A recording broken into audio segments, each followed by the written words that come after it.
what's up? It's your girl Tamara, aka Girl from Harlem. And this is Ray Daniels, aka the Culture Referee. And this is the Guy Show. Y'all can make noise when that's light skinned people don't clap. I'm just playing. I got you, right? Ray acts like I like to make in sure the everybody community. involved is involved. I like to keep everybody engaged. It's just me. And today we have my bro who has more titles than me, which means he's getting way more money than I am, and I'm going to be asking him for advice on how I can win. We have my bro Torae, the MC, songwriter, actor, host, and he's also the president of his Grammy division. If I'm not, New York chapter. And he's from Brooklyn. Oh my God, Brooklyn! And he's here, and we about to talk and have some fun, man. Let's get into it. And before we start, I'm gonna make sure you say like, subscribe, share, all the stuff that it takes to keep this show going. If you're entertained by it, and even if you're not, still do that for me, please. What the fuck, man? It don't cost y'all nothing to like it. It ain't like I'm taking your data or nothing. And shout out to our sponsors, Tote and Carry. You know, if you want some luxurious bags, you can't be going place without Tote and Carry. And our sponsor, Yoko Vodka. Shout out to Polo the Don. I was with him last night. So, Tamara, let's get to it. All right. So, as you said, you have a lot of titles, right? You do a lot of things. Which one, and I'm getting all in your business right off the bat, which title do you have, or what business are you doing that makes you the most money, and how do you go about that? It's a good question. What question. makes the most money? Yeah, I don't want to know about the low-hanging fruit. I want to know what's the big bag. Funny enough, right, is the whole lot of controversy about writing, songwriting, you know, but that's where the bulk of the revenue comes from, because that's where the big opportunities come in at. And it's residual. Yeah. And it never stops coming. It's free But money. isn't that one of the issues that y'all not getting y'all residual? Yeah, see, I don't want to fuck up the cause, but as far as what I make, you know, and what I'm able to bring in, and just, you know, and as far as what my portfolio is, you know, that makes the most money. The radio show works for what it works for. Me putting out music works for what it works for. So it all works together in the pool. But like the biggest checks I've seen have been royalty checks from as a songwriter. And those checks find him wherever he is. He don't have to go chase him. So, you know, when you like, I know it's August. August is pay month for writers, producers. Don is doing this. Everybody knows August. The royalty checks come in this month. So, you know, you just know it. I gotta be nice. Why would you to say that in everybody. front of my son, right? Why would you do that? Oh man. Why would you set me up like that? Because I just came back from New York a couple of days ago, spending thousands on my son. So I just was trying to see how it spread feels. the love? Yeah. Okay. Just give him what he Heard wants. How old are you? Oh, you 16. Oh, you there? Oh, Yeah. right. Little Raymond 14. He's just getting into it. But man. Okay, so if somebody's out there and they're a songwriter, what should they be looking for in their contracts to make sure that they do get the big bag and that they aren't tricked out of getting residuals or things like that? I mean, you know, I'm sure Ray said this a million. It's all about what you negotiate, how much leverage you have, how much bargaining power you have when you go in the room. Obviously, if you have a track record of successful records, that should amass a certain amount of conversation to be had as far as what you're getting paid for. But ultimately, make sure you're not getting left out of the splits. Period. Make sure you're not getting left out of the splits. Make sure nobody is duping you and taking your publishing. Depending on what artist you working for, even if they don't write on the record, they're gonna come in and get a piece of it. You know what I'm saying? Depending on who walked you in the room, they might want a piece of it. You know, now we sampling records, that's sampling records. So they got to get their piece. Talk about that. But you just got to go in there and fight, you know, fight for your share. And listen, this is the business. People don't like when I say this, but you going to get hit your first few times. That's just the way it go. You know what I'm saying? At some point, you got to stop getting hit. You know, and it's never worse. It's like in sports, they have the rookie contracts. Like it's anything. Like you're gonna get hit because the game is trying to decide if you're gonna be here. If you're gonna be here, then okay, cool. I saw you said, Ray, when you was like, you know, when you finally got to the room and they like, all right, Ray, when you here now? You was like, fuck that. You know what I'm saying? Hell no. But yeah, that's part of the rite of passage. Like you're gonna get hit. You're gonna get hit. And to be honest with you, it's not really about what you sign on a contract as a writer. It's more about making sure your business is together. For sure. It has nothing to do with so it's like, because here's the thing, if your business is together, Torae and I could have written a song and you gave us a word or two, and if your shit together and your team come in saying you claiming 25%, that they're not saying that to me and Torae. They're hitting our lawyers, they're hitting the publishers, they're hitting the label. When your shit is together, your shit's together. The money flows. That's if you're a songwriter. Producers is way different because producers get points and publishing. I think the biggest takeaway is have your fucking business together, though. Yeah. You know what I'm saying? It's two words. It's the music business. A lot of people want to focus on the music and the art and the craft, and that's amazing. But somebody's going to be focused on the business. If it's not you, then you're just going to leave money on the table. But when you say have your business together, like, okay, make sure you have the right lawyer, the right bank Well, it's not. accounts, So that's a little yes, but there's a time and place for that. Okay. Having your shit together just means what PRO are you with. Okay. Right? Know what a PRO is. Yeah, what's the PRO is ASCAP, CSAC, BMI. Is your publishing company entity set up? So when they give writer credit, so it's like written by, so like Tehran's is written by Tehran for the Thomas Starting Five. That's the name is New Publishing Company. And when you look in the credits, you'll see that, and that's how you know. So, and then it's who he's with. He's with ASCAP. So now the label who dispersed the money and the royalties, they know, oh, he's with ASCAP, he's with this, and they send those checks. Can you be with more than one of those things? No, not PRO. Okay. Nah, unless you're a publisher. Like I'm a publisher, so I have a publishing company set up with Universal. I mean, not Universal. So let's say if I sign a writer, wherever PRO he goes to, I have to go to also. So like if I have a writer that's the CSAC, I gotta have my publishing company set up with CSAC so I can receive my royalties too. If I don't have a publishing partnership deal in place. Is it worth it to sample a song? Because I know that was something y'all just said earlier, like sampling a sample a For who? song. Yeah, like, that's are you for gonna who? make the That's what money? it- If that's I'm what- looking to make some money, For who though? like It's like It's different for the writer than the artist. exactly Okay. like the writer is gonna the writer's gonna lose. We gonna lose. The writers are gonna lose because here's why. Because the writer only makes money from the publishing, from the composition.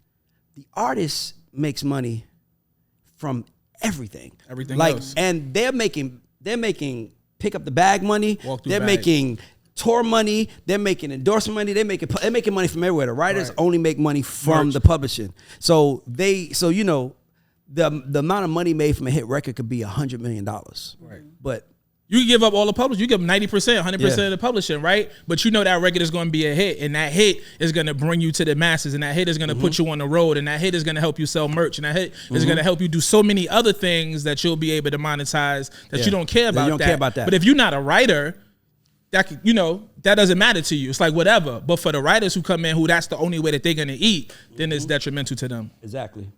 okay, so you said that you are on the Recording Academy. What qualified you to even be able to be on the Academy?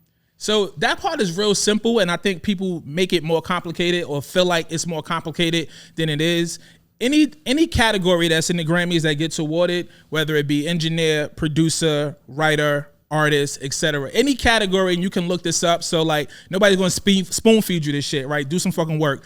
But any category that's in the Recording Academy, if you do that and you have 12 credits in that, you can join the Academy. It's just that simple. If I got 12 songwriting credits, that could just be my own album. If I wrote every song on my album, I put out 12 songs and it's on the DSP, it has to be out, for public consumption. That's it. That's all it qualifies. Then you go to the Grammy.com, recordingacademy.com, and you look up what it takes to apply, and you apply. You need 2 letters of recommendation, and that's it. Why are you looking? It's not puzzled? hard. No, because who's the people that's approving the people? It's not a black or white thing. Of course it's not. it's even no- though it always is. Even though it always is. You're right. Listen, I'm the first one to make it a black or white issue if that's really what it is. Right behind me. But what this is that a lot of us either don't think that we qualify. Like I talk to artists all day, every day, whether I'm doing my radio show, I'm working in the studio, and they're like, damn, man, I wish I could get in the Grammys. And I'm like, why not? Right. Like, and I say, yo, pull up your category, pull up your track list, put up your discography. And I'm like, yo, you have enough qualifications right here. It's about doing the work. Like a lot of times people rather stand outside and complain than figure out what the work is. Facts. In 2016, I joined the Recording Academy because I put a record out. I really love this album. I was like, damn, this is a good ass independent album. This guy. I love. Believe in I know. I yourself. feel like when you put that art out, and you're like, hold on. I was like, this shit is tough. And I had 2 goals. Obviously, I wanted to, feed my base and tour and all that shit. But I was like, I would love to get some type of Billboard recognition, right? And I was like, I wonder what it takes to get a Grammy nomination or look, or even just to submit this shit. Mm-hmm. And I think maybe Mac Wiles was nominated a year before. That's my bro. I called Mac. Yo, Mac, what you did? He put me in touch with Reg West. Reg West was like, yo, this person, And I went and I walked in the building. They welcomed me with open arms, and it was like, oh yeah, nah, this is all you need to do. And it was just that simple. I joined in 2016. I think I got on the board in like 2018. I was voted vice president for the past 2 terms and president. I'm in my second term as the president, second year term of the president. So this shit ain't that hard, bro. Why would someone, if they had the qualifications, what would cause them to get denied even though they have the qualifications? Probably something simple, because if you meet the criteria, that's it. It's not like somebody standing there really gatekeeping. It's like they want to be able to have checks and balances. If you got 12 credits and you have 2 letters of recommendation and they look at your career substantiation and you didn't do something stupid like give one person one email and give another person another email, like they not going to stand there and figure out, oh, this is the same Kevin Smith that this email. Yeah. Nah, like the shit got to coincide. Like you can't make careless mistakes, but there's no reason to deny you. So anybody who gets denied, we was just having this conversation off camera. Anybody who gets denied, call me and let me know what happened, because it's probably something stupid. It was probably some type of oversight, and it can get fixed. That's why I asked. She's I just was looking being for nosy. problems. She's looking for problems. The Grammys don't love us either. No, she can't wait to say that. I heard somebody say they got denied, so I wanted to know. No. I mean, it's like any other application. If every T is not crossed and every I is not dotted in the right place they need to be, there's a reason to deny you. Plausible deniability. Another thing that people don't understand about the Recording Academy is that it is a peer-based voting system. Mm-hmm. You know what that means?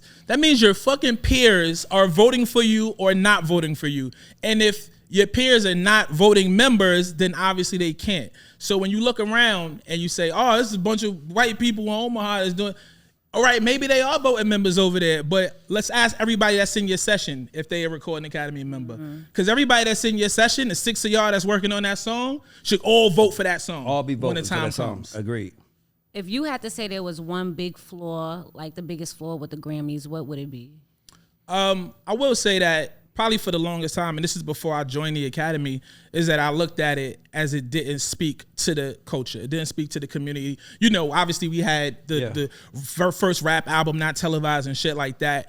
So obviously there's been mishaps through various music communities and genres. But I will say this, when I walked through those doors in 2016, I felt like I belonged there from the jump. And that's what kept me. Another thing that I think the Recording Academy could do better is talk about everything that they do outside of the Grammy Awards. Oh, like tell us. Music Cares. You know, we was just out in Queensbridge Park, beautifying the park, right? Me and the whole board, we was just out there. We was doing like shit like that really matters. Like if all of the studio equipment floods or burns down or something and you reach out to Music Kids and then they go in there and they redo your studio, or if you on the road and your bus break down and they get you the bread that you need. Wow. How many millions they gave out during COVID when nobody could do a show.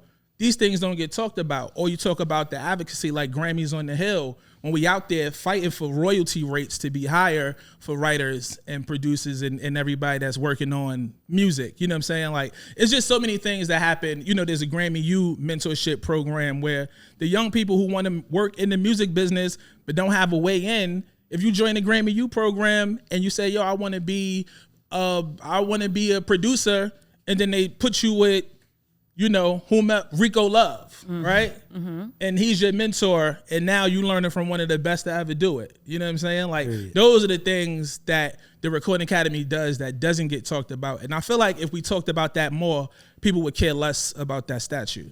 Wow, that actually seems like it could be a resource, and you don't think of the Grammys as actually a resource. You have to take a deep dive in. You can't just care about the Grammys in February when they are coming. You have to care about it in August, September, when they're being active and the artists out here campaigning and doing everything to get those votes. It's literally like politics. You got to go out there and work for it. That's a fact. Wow, I never knew that. I thought it was just like most of the big labels understand it. That's why they usually control it. And if you look at Best New Artist was nominated, it was a girl most of us never heard of. Mm-hmm. That's because she was on a label that was doing the work. Mm-hmm. She got them votes. And let me tell you this, and this is not a Recording Academy thing, so I think I have free will to say it, but sometimes the label work against you. Yeah. Sometimes you might submit your song and you be pushing your song and you sign the XYZ label, but they got a record that they think should be the one.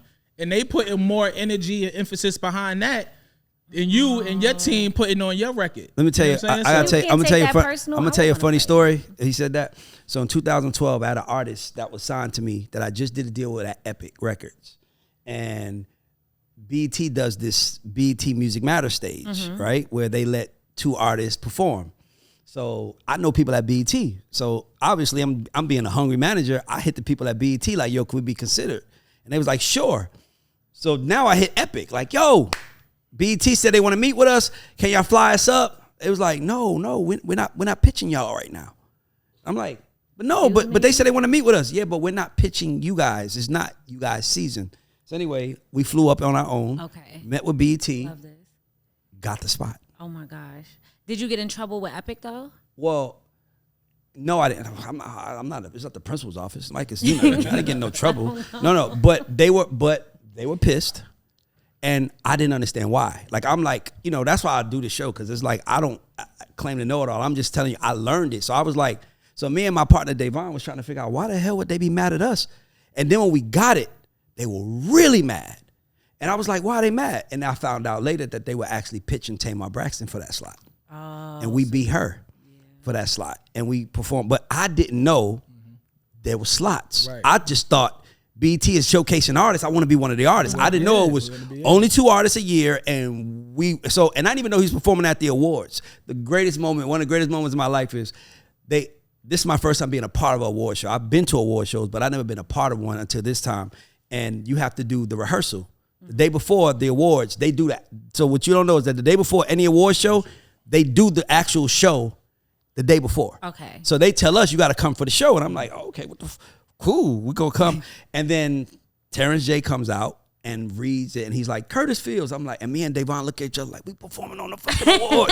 We thought we was performing outside. Mm-hmm. We just thought we was performing on like the 106 in Park stage or something. We didn't know we was performing in the building. The actual awards. And that's when I figured out that's why they pissed. It's a huge look. A huge look. And we took it. And the only thing, and what happened was they didn't punish us, but they did let us pay the price because Curtis performed a song that wasn't out. And they didn't even. And mind you, I'm new. I'm coming up, so I'm like, I'm trying to get the song out, but they like, nah. And then he performs it, and then the song is not out. So now he performs, and now you see people tweeting, where's the song? Where's the song? Where's the song? And it wasn't out. Which brings me to another great point, segue into the missed opportunities. People always hit me, yo, Torae, I got a record. Obviously, right up on Sirius XM. Torae, I got a record. I'm radio ready. I'm ready. And I ask them simple questions. Okay, your record is radio ready. What does that mean to you? Nah, it's the hottest shit in the town. It's going. Yo, is it registered? You know what I'm saying? Like, is your sound exchange set up? You got any paperwork on this producer? Oh, did you sample some? All right, well, if this record go crazy, somebody coming to get that break. Take it all. There's nothing done, but you think you ready. So it's a missed opportunity. And even if you don't have any of those things, any of those hurdles to get over, right? It's sample free. I produced it myself. Is it lined up so when the money come in, there's on somewhere to go? Because when they go in the black box, if you never get to claim it after those 3 years, then these other people just making money off your bread. So people just not understanding, like, this shit is a business. And every time there's some record playing, if it's really going, it's ringing a register somewhere, that's your bread. And I will say this, that's what, when he says you're going to get fucked and take some L's, that's what we talk about. Mm-hmm. We're not saying let a manager steal from you. Right. We're saying that there are so many moving parts that you're going to lose from time to time because you just didn't know. Mm-hmm. Like I told you before, when we was in the MDRC deal, I don't know that. And now all of a sudden, this 23 comes out, it goes triple platinum.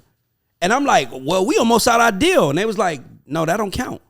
Because it wasn't released on an album, technicalities. So mind you, we made the money, but we still got fucked because it didn't count towards our deal. So the money counts, and the money gets split the same way. It doesn't change anything, but it didn't count against our deal. So that's what we mean by you're gonna get fucked. You're not a lawyer, and all lawyers aren't created equal. That's a fact. That's nothing people be thinking. People be thinking, I got a lawyer. Nigga, there's a difference between that lawyer and that lawyer. Right. That lawyer does deals every day. He controls the deals. This lawyer is new to deals. So they might get ran up, sign it. Oh, shit. I'm telling you, bro, like, it's the game. It's just a game. Wait, so you said, I want to hear about some of the L's you had to take and that led to, like, the biggest lesson. So when you were coming in, what was one of those things that you didn't even expect to hit you? Like, oh, shit, what is this? Like, I mean, a simple L I took, right? The first time I went out on tour, shout out to the legendary Master Ace, Brooklyn, New York MC. Woo woo, shout out to me. We was working out of the same studio, my man Filthy Rich. I met Master Ace, I was a big fan. This is years ago, 15, 17 years ago, whatever. Ace takes a liking to me and my music. Yo, you ever been on tour? Never been on tour. I never been off the block. I'm going to take you on tour. I put out my next record. Holds true to his word. Takes me on tour. I go on tour ill prepared. I ain't got no merch to sell. I ain't got no CDs. I ain't got no nothing. We doing dates I think we did like a 3-week Canadian run and then followed it up with a 30 date European run.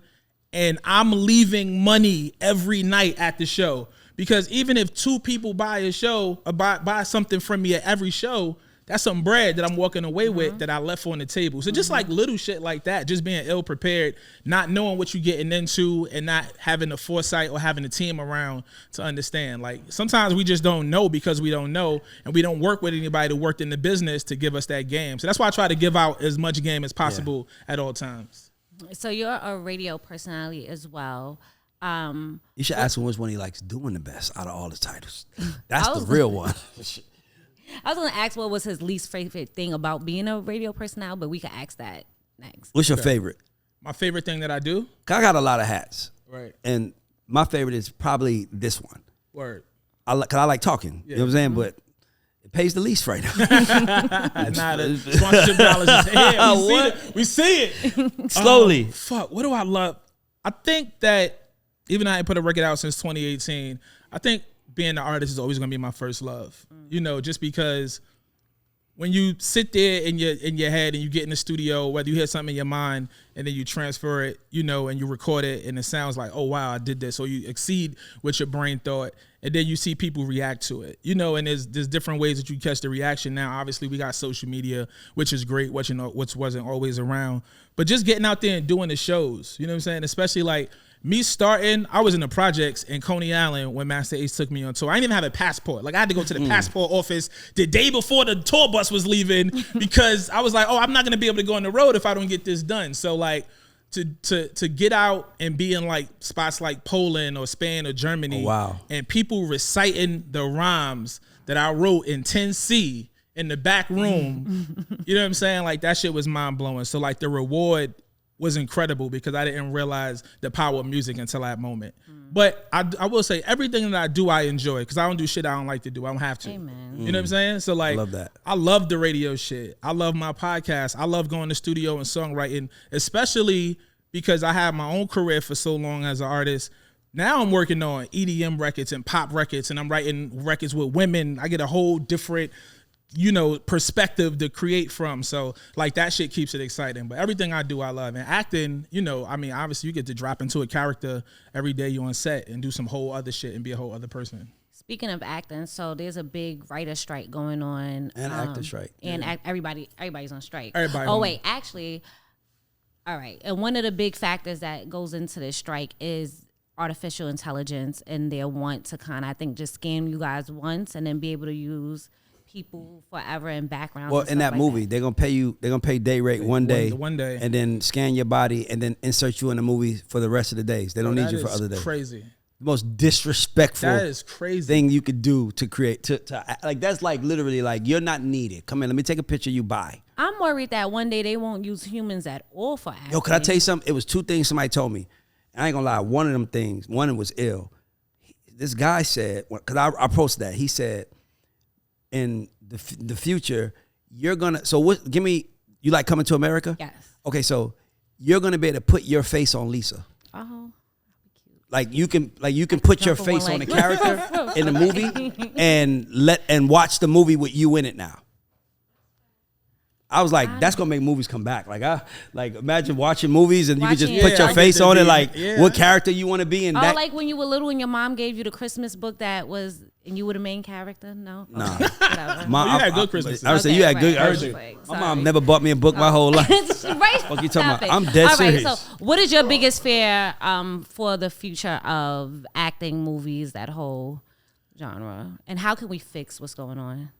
I think the biggest thing we got to do is try to be ahead. We can't be ahead of the technology because it's already here, but learn from the past. Like the music industry had this shit happen over and over again. You know what I'm saying? When it went from being live shows in the club to being recorded, whether it's 8-track or it went to vinyl or it went to cassette or it went to CD, it got digitized. With every new advent, there was a bunch of people trying to block the door. Like, this shit is already here, bro. The flood is already here. There's nothing you can do about it. So learn how to adapt, learn how to benefit from it. I heard Beanie Siegel say something that I thought was really interesting. Obviously, he lost his voice. Yeah, he lost his voice. He had this whole situation. He said he would love to use AI to do his voice. You know what I'm saying? I get Yo, it. you know, I was watching. I watched situation. last night. I was watching the Wilt Chamberlain documentary, and he narrates the documentary through AI. And they basically say this is all AI version of his voice, but they were all his words though. So it was all like his words that he wrote down, I think. But AI made his whole voice, and he and they got permission from his family. So you're listening to Wilt Chamberlain narrate his own documentary. That's kind of crazy. So that's a benefit of the technology. Obviously, that's one that is it's tons of ways that it's just like anything else though. It's tons of ways people gonna try to get over. You know what I'm saying? Like, you just got to be ahead. But you can't try to block the wave. You got to be a part of the wave. You got to ride the wave. The shit is here. It is what it is. I was on with my graphic designer. We was on a Zoom call recently, and I was asking him about AI. I was like, y'all need to da. He was telling me, he was like, you never use it? You never use Chat GPT, ABCD, whatever that shit is? And he's like, yo, share your screen. I share my screen. He starts showing me all this shit. He makes it write a bio about me. The shit is writing about me. It's talking about all types of shit. Then it gets personal. Then it's like write a verse like Torae. And then I'm looking at the shit. And granted, it wasn't verbatim, but it was enough to work with that I was like, wow, this is some scary shit. But you can't be afraid of the technology. You got to figure out how to adapt to it. And not only that, you gotta if you lack personality, you lack personality. I mean, if you're worried, like I'm not worried about AI. I'm looking at AI as a friend because I know who I am and what I bring to a table. So if you're worried about that, then that means you should be worried about everything. And you worry about anybody taking your job. AI is not going to take neither one our job. It's not. I tell people all the time, like, as much as people get so like daunted with social media and gram and all, I say, yo, I'm from really outside. Like, this shit is just a phone to me. It doesn't matter to me. You know what I'm saying? It was like, oh, your followers is there. I was like, yo, I don't give a fuck. I don't care about that. I'm really from outside. Like, I really did all of this shit. People like, yo, Toy, you having an amazing year. I'm like, you just seeing a lot of shit I do because it's an opportunity for me to present it to you. I've been doing, and it's not on no cocky shit. Nah, I've been doing this. Yeah. I've been doing this. So none of this shit feels new to me. I love that people get a chance to see it and I get to engage with them and hopefully inspire or work with people. But if the shit all went away tomorrow, it wouldn't break me because I really do what I do. Yeah, I felt the same way. Like, that's why I started the show. It's like, seriously, it's like, y'all can't stop me.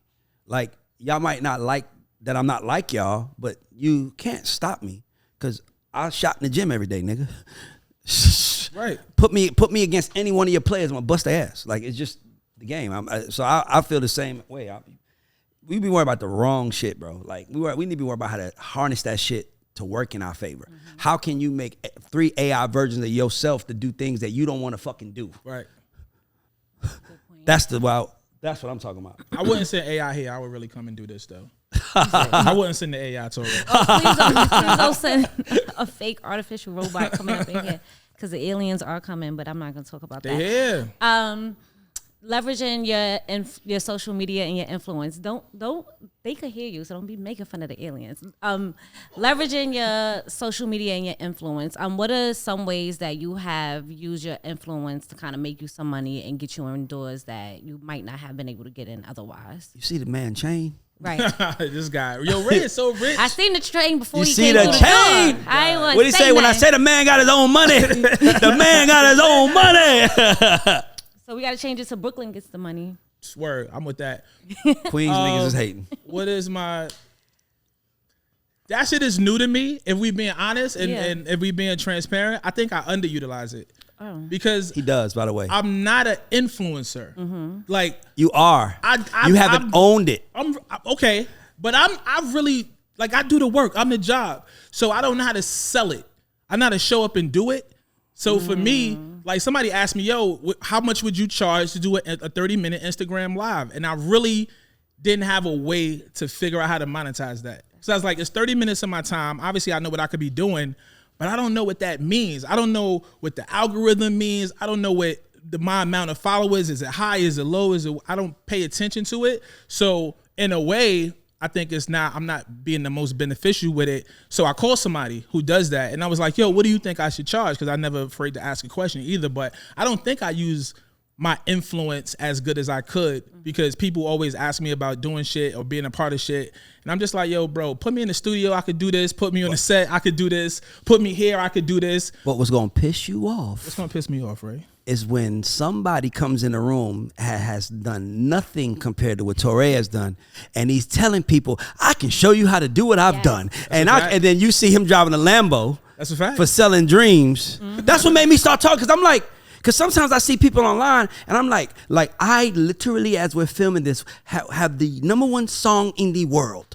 The fastest growing song in Spotify history was written by my guy who was working at Party City. No, it's not for that. I'm just saying, I'm talking this shit and living it. I like to say, I'm not only a what do you say? Not only am I the president, I'm also a client. I'm a client of my motherfucking words. Right. But when I see somebody out there telling people, let me show you how to make it in the music business, I'm like, nobody realized he ain't made it. Yes. Yo, my man Life, when you see this clip, I'm show you some love right now. He hits me on the side, pause, 2-3 times a day. Of course. Of course. Oh, that was crazy. Okay. Yo, and he'll just forward me Instagram like, yo, dog, these motherfuckers acting like they you. Look at why he talking this and this and that. He ain't never did shit.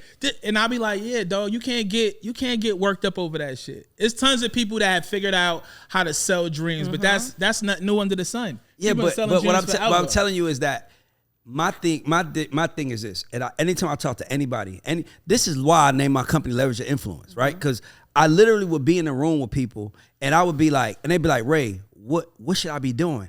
And I'm like, bro, you got 1 million followers. Like I'm like, you know who you are? I just had somebody, a huge basketball player, right? Just retired, came to see me yesterday. We hung out yesterday, and he says to me, he says, literally, it was one of the moments where it was like, we friends, so it was kind of funny because he's I'm gonna come see you. I'm like, all right, come see me. We sit in the office, and I'm like, he's like, Lou Will? No, I don't know. I'm trying to. We over here trying to guess. Okay, sorry. No. Okay, sorry. No, but my point is that he came to see me yesterday, and he was like, I want to do more. I'm like, what you want to do? He's like, I don't. What we do together, Brad? I'm like, do you know who you are? I'm like, do you know that you have a name worthy of putting Your Name Presents? I said, and I was like, what the fuck does Shaq? Shaq is not a comedian, right? But he could do Shaq Presents and put comedians on stage, sure. Right? So he's not those things, but so he was like, I was like, bro, you got the name. He said, I'll talk to you later. Literally, we said 15 minutes. I heard what I needed to hear. I'm going to the house, and I'll talk to you later. Like, he was like, that's what I need to hear. A lot of the times, I feel like because we didn't grow up on the internet, we kind of look at it as like, ugh. Right? I just had these Mexican kids that were signed to me. And their biggest problem is that they didn't want to be Mexicans. They wanted to be black? No. Okay. They were Mexican. They didn't want to be Mexican. Right? I look at stuff like this. Like, I always tell artists, you can learn from boxers. Right? Let me tell you what I mean by that.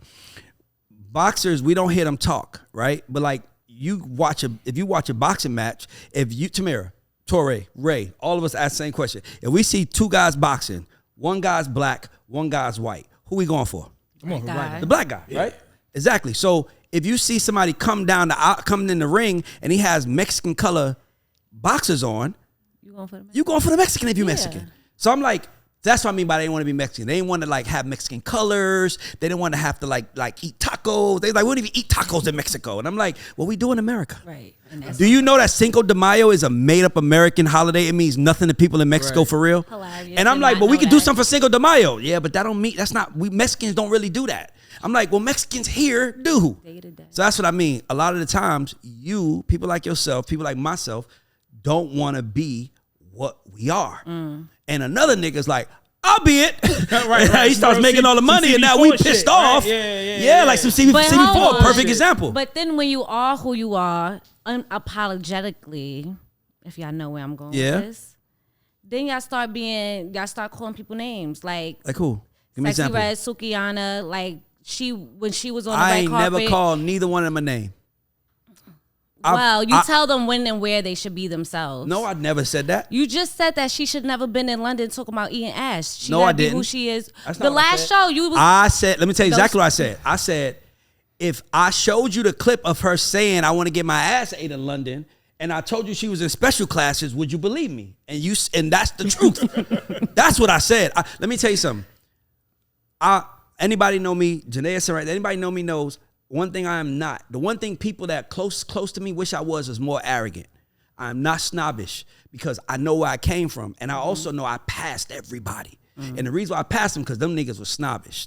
Right? So when you say certain things, I will never diss a sexy red. I'm never going to diss a black person that did whatever they needed to do to get out the fucking hood. But when I say Never. y'all, I don't mean you. I mean, like, no, I'm just saying. But community. see, this is the thing. I can't own that because I don't do that. We don't do that here. I'm not gonna ever diss nobody. But if you're gonna come out and say my pussy pink, my booty hole brown, I'm gonna tell you they're gonna throw shit at you on stage. Right. That's not dissing you. Like, dog, do you understand? I'm telling you. I managed 2 brothers from the Virgin Islands. We will go to showcases and they will perform in their dialect, in their accent, in front of Americans who don't understand it. And guess what the most exciting part of the show was? It was toward the end of the song, Torae would turn the song down. Because mind you, people are looking at these guys going crazy on stage. And Torae would turn the song down and be like, I know y'all don't understand one fucking word we saying, but it don't fucking matter. Just bang it, bang it, bang. And the crowd would go crazy. But the point is that's because we knew they don't understand what y'all saying. We're not coming in the room acting like y'all understand me. Right. You got to lean into the same way I'm going to tell Sexy Red, don't walk in here like you fucking Nicki Minaj, baby girl. You said my pussy pink, my booty hole brown. Now, maybe you got Nicki in you and we going to get there. But until we get there, get ready to duck on stage. They're going to throw some shit at you. Okay, so let me ask you this, though. What was your initial thought when you saw that clip? What, the throwing of the stuff The on stage? Sugiyana shit. Oh, I wanted to hide under the bed somewhere. Yeah. Like it was a lot. Like I just feel like there's a time and place for everything. I thought it was really déclassé. yes. You know what I'm saying? What day class say mean? Like day room type of behavior. Just Which like day room type of just some real. I'm not from New York. That's jail unnecessary lingo. That's some New York hood shit. shit. Like you just for no reason just being OD Classless. And, that's, classless. and what I was saying is that the women have to accept that. We as black men, we don't make ignorant niggas famous. We don't celebrate ignorant shit. Ignorant. I'm not talking about nigga shit. Right. No, I'm really thinking, I'm talking about like ignorant shit. Like Good one. Ding, ding, ding. Blueface was a great example. okay, I didn't say it, but I didn't say it, but I'm just saying but even Blueface became famous For rapping off beat. but just being himself as a rapper. Right. Horrible raps. The Krishan was born because of women. When we celebrated Blueface, we didn't give him a voice. We just thought it was silly, do the little dance, and keep it moving. But we wasn't also- saying to ourselves, what does Blueface think? Women also elevated Blueface way higher than guys did. Tell me more. I mean, there was hard eyes all through the comments. You know what I'm saying? Like his Can't bass, relate. I think a lot of his, maybe not you specifically, but I think a lot I of would his love to bass see the numbers Maybe on not early that. on Listen, were Was girl- women. Hold on, Torae. I Torae, doubt watch this. it. It might Doubt not have it. been a girl from Harlem, but it could have been a girl from Compton. Well, that Tatiana song might have been. Yeah, that was. with I can see it. Tatiana and his looks. That this is what I'm seeing. Like I pay attention to shit like that. You know what I'm saying? The women elevated Blueface way higher than the guys ever did. But let me tell you something. Let me tell you something. Men have never. I want you to done hear something. anything wrong Let in me tell you something, history. Tamir. You have to know. As a guy who manages writers and has made hit records, let me explain something to you. The number one thing black urban artists bring to the forefront is lingo. Yes. The song was called Tatiana. That was the hit. So now it's another way of referring to the word thought. Like lingo. Fuck you mean? Lingo. We bring lingo to the table. Sure. He brought lingo. After that, it stopped. After the lingo, it stopped. The minute that so I'm just being honest with you. We do not, as men, celebrate ignorance. Ignorance, like, dog, ignorance, we don't sell. That's why, I'll give you an example. A black man can't say, sorry, mama, you fucking bitch. Nigga, am I tripping? Hey, homeboy, hey, what the fuck is you doing, bro? like, He's wait, shut what? down if he does that. But when a woman says in front of eating ass and eat his ass and eat his ass, and y'all are like, oh my God, embarrassed. Stop supporting her. Don't support it.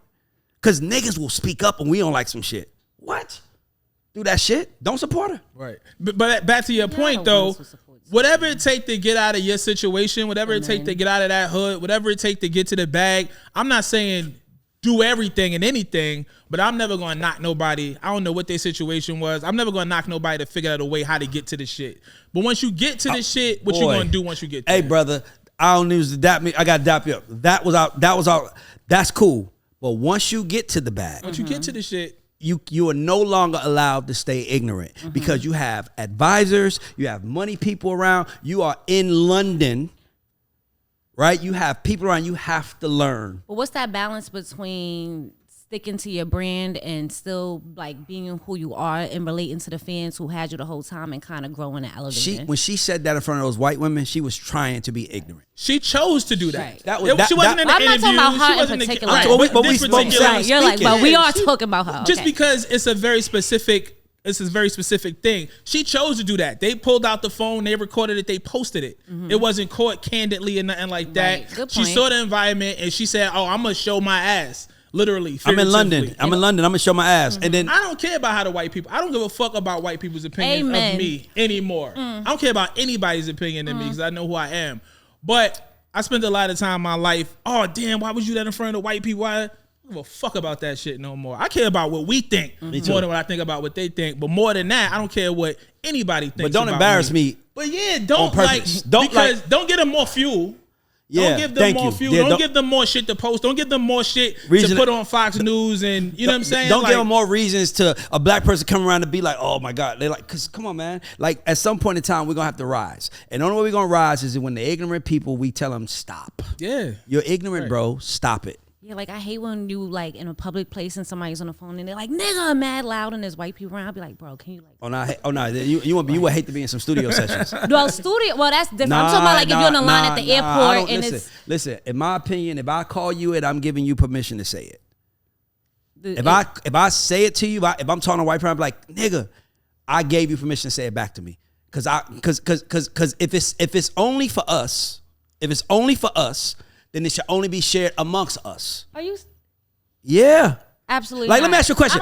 Tamira, listen. Flying. Tamira, if I manage it, What is happening? Listen, if I was managing YG, when he put out my nigga, I cannot get mad when we go to a YG concert and I see white kids singing it. As much as it might bother me, I cannot get mad because I put it out there for them to sing it with. They're supposed to say my hitter. They should, but if I'm on stage, Right. I'm not saying my hitter. Right. I'm saying my nigga. So what I'm just saying, I hate that. I hate giving them a reason to do it. I had that revelation when I was on tour. I was in Poland. I remember this shit like it was yesterday. I was performing, I'm doing my set, and I use the N-word all throughout my music. And when I get off the stage, yo, my nigga, let's take picture, my nigga, yo. I mean, Oh, what? Oh, my skin is curling. because they don't even have an understanding of what that shit means in America. It's just like any other rap word. Yeah. It's like hoodie and Timberland and sun and fan and gat. I guess. They don't understand, right? And whose fault was it? It was my fault. What? So the gay community has got rid of the F word. But we can't. The slow community has got rid of the R word. Wait, can you call them the slow community though? I don't know what to refer to them I'm trying to figure out the right one. Listen, the learning differently community. The learning differently community, you can't say the R word. Or the S word now, I Like guess. what? I'm just thinking like in like the LGBT community, they don't play. It's 100 words you can't say. You can't even say woman. You got to say cis woman for them to feel like you're on their side. Why black people haven't elevated to where we're like no more saying the N word? We love it too much. That is just out there. I took it out of my music. If I'm working for somebody, if I'm writing on somebody and that's what part of their vernacular, that's fine. But the records that I put out since my last project in 2016, my project in 2016, I haven't used it in my own music since then. And my thing is that I hate that I use the word, but I'm around my niggas right now. Right. So it's like I feel safe, but I forgot his camera's watching. And they're gonna be like, well, you said it and we can say it. So for me, it's like I just want to know why we haven't gotten rid of it. Like to me, it's like I feel like it's time to have a real conversation about the N-word. And let's sit at the table with white people, black, and let's have a real conversation. Because it bothers me, but I can't do nothing about it because I still use it. Why are we inviting the white people to this conversation? Like, we got to talk amongst us first before we go talk to them. Like, let's get it in-house together. Let's clean our house first. Yeah. Ray always want to invite somebody to the table. We got to talk amongst the family first. You get so much money with white people. Right. I have. You be like, yo, y'all come too. But you know what it is? Can I tell you why I say them? Because, let me tell you why I say them. Here's why I say white people too. Because there was an artist, and I don't even know I'm supposed to say this. This might get me banned from the music industry, but this is a true story. There was a certain young Jewish rapper who was using a derogatory term towards Jewish people, and his major label, huge major label, dropped him. You ain't gonna do that on this label. Yeah, we don't have that same respect. And you see what I'm trying to say? So for me, it's like we all need to be at the table because we can stop it, but they still put out the music. You see what I'm saying? So if you can stop that kid from, they dropped him, Tamira. But because they knew the Jews would get offended. So if we got offended, no. You don't think that a record label knew straight out of Compton, a crazy motherfucker named Ice Cube? You don't think they thought white people was going to be offended, or they didn't give a fuck? It wasn't offensive to them. Right. That's why they dropped it, because it wasn't offensive to them. And this certain artist got dropped by a major label because he was using a derogatory terms towards Jews, and he was a Jew. Yet you can I can make a song called "Kill a Nigga, Kill My Mama, Kill Everybody, Fuck the Drama," and if that shit is making money, they putting it out. Am I right or wrong? They're gonna put the bag. That's why I say everybody need to be at the table. I be feeling like those are your freestyles a little bit. It is. I'm just saying when you think about it, because if you really think about it, it is offensive. Yeah. It is offensive that y'all would protect. So y'all don't want to put that out, but y'all want to put our stuff out, even if they're ignorant. You are supposed to have a higher vibration and know. Let me sit you down and tell you why that's ignorant. I'm going to go out on a little limb right here. I was listening to the radio the other day. I was listening to I heard the Fabio song. Fabio, Alicia Keys, Kanye West. Yeah. City of God. Yeah, City of God. Record's playing. Oh, shit. I realized they've removed the Kanye West verse from the song. Kanye is no longer on the song because he offended a certain community. Directly behind that song was "My Little Nigga Shoot Shit All In Off the Court Like Ja Morant." That was fine to play, but Kanye had to come off that other record, and that's why that shit fucked me up, bro. And I think they don't care what we feed our I think the older we get in hip hop, the more aware we are of what's right and what's wrong, and then we start sounding like the guys who lost it and are mad they lost it. That's why I stress I got the #1 song in the country. I'm not talking. No, I'm being honest. That's why I stress that, because I'm like, nigga, I'm not out. I'm in. Right. I'm telling you from a standpoint of being in, and I care about us. But I also feel like I can't do nothing if I don't have no power, because at that moment I speak up, then I lose my check, and that happened. I spoke up and lost my check because niggas was like, "You speaking up for your people? Right. Oh, nigga, we about to get your ass," and they got me. So for me, it's like it's kind of like. But guess what? Guess what happened though? If every black artist on the label was like, "Fuck that, fuck that, we ain't doing it like that," they would have said, "Bring them back." Yep. That's why we got to be together. We got to be together for sure. I forgot you just messed me up with that one. I was about to go somewhere together. Messed my head up with that one. So being from Brooklyn, what do you think some qualities that you got being there made you be able to be successful in the music industry? It's something about Brooklyn, New York that you cannot duplicate, replicate. It's just a certain type of energy. And so for me, I'm just looking at Queens right now. It's just a certain type of energy. I've lived in multiple cities. I've been around the world. Multiple cities? You know, New York City is a thing. You know what I'm saying? And Brooklyn specifically. But, you know, I'm from Coney Island. So that's a different type thing even in Brooklyn, right? We against all odds. So for me, it's really the drive. I say all the cliche shit. A big part of what inspired me, though, was that 8 people from my small community went to the NBA. Who? Sebastian Telfair, That's all I Stephon Marbury, Quincy Doobie, Norm Richardson, Lance Stevenson. Oh, why you got me on the spot? Who I didn't say? Well, Queen's got his Ron Artest, right? I said Norm. I said Jamel Thomas. I think it's 7 from my hood. From my very small community went to the NBA. So you can't tell me what's impossible. Oh wait, so now I gotta ask you this since you went right into it.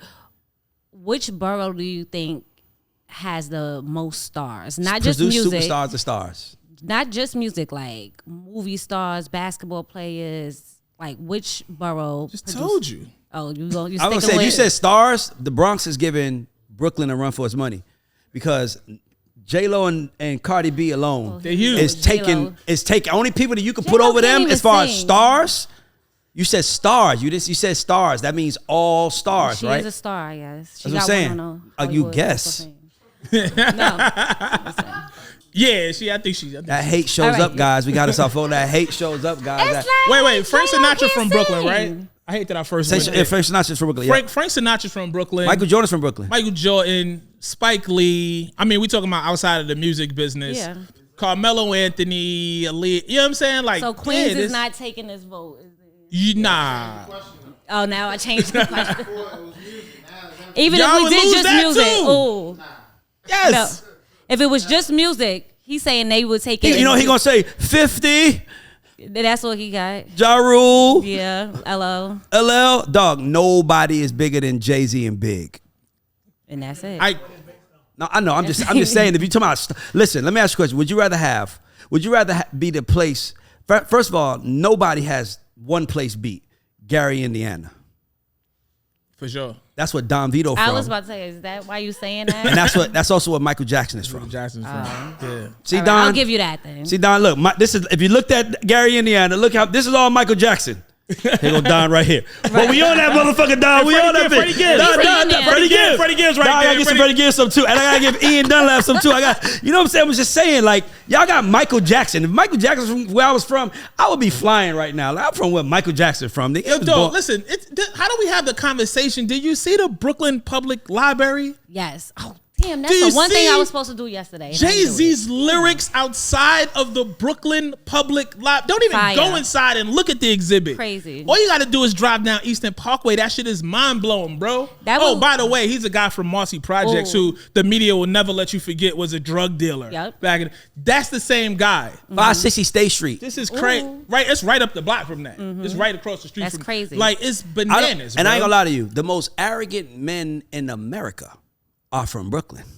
I'm a cool. And the reason why is because Me personally. Jay-Z is from there. Mike Tyson is from there. I got some Brooklyn friends that are broke. They still think and act like they richer than me because they from Brooklyn. And they like, when I decide to go get this money, I'll go get it. I'm gonna go get it. I just ain't decided to go get it like you have yet. I'm from Brooklyn though. We get money when we want to get money. Home of the hustlers, home of the one of Brooklyn the get money over Queens. greatest fighters. Like it just is. Mike incomparable. Tyson is from Brooklyn. So wait, you said that you took the N-word out of your music, but right now the biggest music coming out of New York is drill music. What type of impact do you think that's having on our youth, and what does that mean for the future of New York music? I'm curious to see how long drill is gonna last because it's such a monolithic thing as far as the sound and the feel of it. I don't know how it can evolve, and it has to evolve at some point to stay around. It is the lowest. No, it's low vibrational. It's the lowest quality of rap in the business right now. I'll take it a step further. And I'm about to be in my real old head bag. That shit really sounds like programming. It sounds like some mind control shit. Yeah. It sounds like some mind control. Because they take an R&B song and they rip it, killing niggas, and shit up. Like it's like, bro, what the fuck? It's just that constant. Right, you think Mary J. Blige love song is about to come on, and next thing you know, it's shoot your eye. Yeah, now you killing his ops. Wait, what is? If drill music came from Charlotte, North Carolina, it wouldn't be nothing. It's only what it is because New Yorkers are doing it, and New Yorkers still have a Chicago too, but I'm just saying. Yeah, Chicago started. New York's drill. Here's the crazy part. London. And if I'm not, you could correct me if I'm wrong, Torae, because I'm not completely sure, but New York, Chicago is who originally brought drill music to the States Yes. from London. grime UK, music in right. London. Yes. And the people from London in the UK was pissed. It was a whole Absolutely. argument, right? Have you heard anybody from the UK mention anything about drill? Because it's New York City. And you ain't nothing bigger.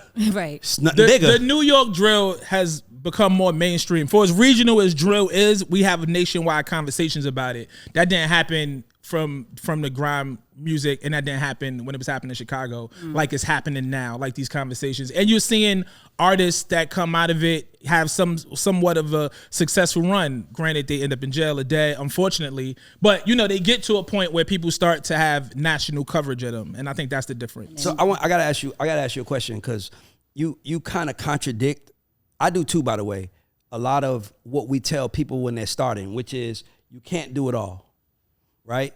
You have 4 titles, right? So if I met a brand new artist and I was like, what are you doing? He's like, I'm an actor, I'm a singer, I'm an MC. I'm like, I can't fuck with you, right? Yeah. But you're 4. So can you explain why, how did you start? Which one did you start? What the mentality was when you were starting? Because did you know you was going to do all 4, or did you just fall into it? Because there are people going to be watching saying, Ray, Torae he does Right. 4 things. Do you telling me I can't? You absolutely right. If you come in, you tell me you do all this shit, I'm like, yo, dog, pick a side, figure it out. All of my shit that came to me, everything that I worked for was through necessity, through lack of there being someone else to do it. So I learned how to play a lot of different positions in the business. My goal, my dream, Coney Island kid, I'm going to be a rapper, I'm going to sign to Def Jam, I'm going to go platinum, I'm going to move into television and film. That was it. Step 1, step 2. So you started with step 1. Step 1. And why did and it was rapper. Right. So why did you choose rap over the other 3? It was the easiest entry level into the business. Glad you said that. I just wanted to make sure. By the way, we can get the sign, drop, deliver now. We can put your money where your mouth is. I just needed to get that out because, like, I'm a podcast, but my office is right there. I run my business out of that office right there. This is my studio. I have music being made right there, so I can do it. But I didn't come in the game saying I want to be a podcast. I want to be this. I want to be this. I want to be this. I came in the game saying I'm here to manage my guys. I didn't even know I was gonna be an A&R. I just wanted to get in the game, so I had to get that. But I got some more questions go ahead. before we get there. So Can I, before you ask that question, let me just explain that, right? Because I don't want people to think what I'm saying, it was easy to do it. It was easier. a fucking pencil and a composition notebook in my mind. And if I didn't have that, it was a crayon in a brown paper bag. And if I didn't have that, I was able to memorize it. But it needed the least amount of thing. I didn't need turntables to do it. I didn't need equipment. You know what I'm saying? I could have been a producer. I could have been a DJ. I could have done all those things, but that would have required me having to get something. All I needed to do was figure out how to write my rhymes. And somebody told me early on, if you good enough, you're not going to have to pay for studio time. Somebody's going to put you in the studio. Somebody's going to pay for that. Somebody's going to bankroll that if you're good enough. So all I had to do was work on my craft and be nice. And shout out to my brother Six. And I'm going to tell you another thing. I'm glad you said that. I'm going to give you some advice. We spoke about this, Lena Lawyer. If you're getting a lawyer and they're trying to charge you retainer fee. If you're getting a lawyer and they're trying to charge you a retainer fee, you're not ready for a lawyer. Because if you got deals pending, lawyers are lining up to get that 5%. Yeah, that money there. So if they're charging you a retainer fee, guys, that just means you're not ready. And they're like, if you want to skip the line, you can pay me and then I'll be here. But you obviously, because I've never paid a lawyer a retainer in my life. Never had to, because by the time I got to a lawyer, I had business rolling. And they wanted to be in business with me rather than the other way around. Okay. So just a little bit more about New York rap. Who are the biggest male rappers coming out of New York right now? Put me on the spot. Ain't none. Biggest male rappers coming out of New York right now. New York is ran by female rap right now. That's a fact. Listen, I went on a whole tirade about that shit on my show, and I Do love it. you think the males are jealous of the females? Like there's like some animosity, because why isn't there more like collabs and stuff like that happening? You have to ask those guys. Look, why you getting up? You gonna give me some answers? Yeah, so the male rappers. Who hot out of New? I mean, Favi, right? Favi's definitely one of the newer guys who's really making his mark. Is he? Favi's. Is Is he charting? Tamira has an agenda, Torae. I want to let you know.